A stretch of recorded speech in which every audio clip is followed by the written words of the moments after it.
સૌપ્રથમ તો વિક્રમ સંવત 2082ની આપ સૌ નગરજનોને ખૂબ હૃદયપૂર્વકની શુભકામનાઓ પાઠવું છું અને ખાસ કરીને ભારતીય જનતા પાર્ટીની એક આગવી પ્રણાલી રહેતી હોય છે કે નવું વર્ષ એ પાર્ટીના કાર્યકર્તાઓ તેમજ નગરજનોની સાથે ક્યાંક ઉજવણી કરી અને ઉજવણીના ભાગરૂપે જ આજે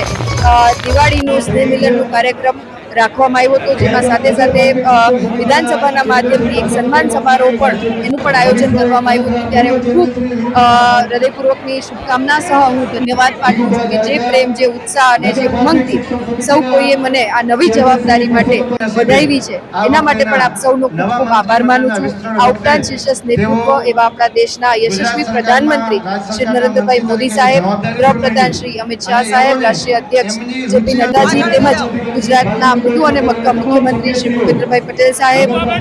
અધ્યક્ષ શ્રી વિશ્વકર્માજી રત્નાકરજી તેમજ ભારતીય જનતા પાર્ટીની પૂરી ટીમનો ખૂબ ખૂબ હૃદયપૂર્વકનો આભાર માનું છું અને સૌથી સવિશેષ આભાર સૌ નગરજનોનો કે જેમણે આ પદ માટે થઈ અને જે યોગ્યતાના માધ્યમથી મને આ સ્થાન ઉપર નવી જવાબદારી મળે એ માટે સતત માર્ગદર્શિત કરી અને વિકાસના પંથે આગળ રાખી અને જામનગરને ક્યાંક એ મુકામે પહોંચાડવાનો પ્રયાસ કર્યો છે. ત્યારે સૌ કોઈનો નામી અનામી અનેક કાર્યકર્તા ભાઈઓ બહેનોનો અને નગરજનોનો પણ ખૂબ હૃદયથી અભિનંદન કરી અને ધન્યવાદ પાઠવું છું.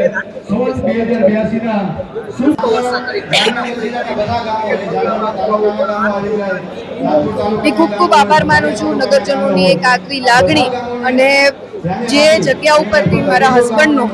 ક્રિકેટની કારકિર્દીમાં ઉદય થયો હતો તો એ જગ્યા મારા માટે પણ સવિશેષ પૂજનીય છે, આદરણીય છે. ત્યારે જગ્યાથી ક્યાંક આ રેલીનું મહારાણા પ્રતાપ જીની જે પ્રતિમા છે ત્યાંથી પુષ્પાંજલિ કરી, દેન સ્વામી વિવેકાનંદજીની પ્રતિમાને પુષ્પાંજલિ કરીને આજે વિશ્વકર્મા પાર્ક ખાતે રેલીનું સમાપન થયું. ત્યારે અનેક વિશાળ સંખ્યામાં કાર્યકર્તાઓએ પોતાના ઉત્સાહ ઉમંગ દેખાડી અને મને અભિવાદિત કરી અને મને આશીર્વાદ આપ્યા એના માટે ખૂબ ખૂબ આભાર માનું છું.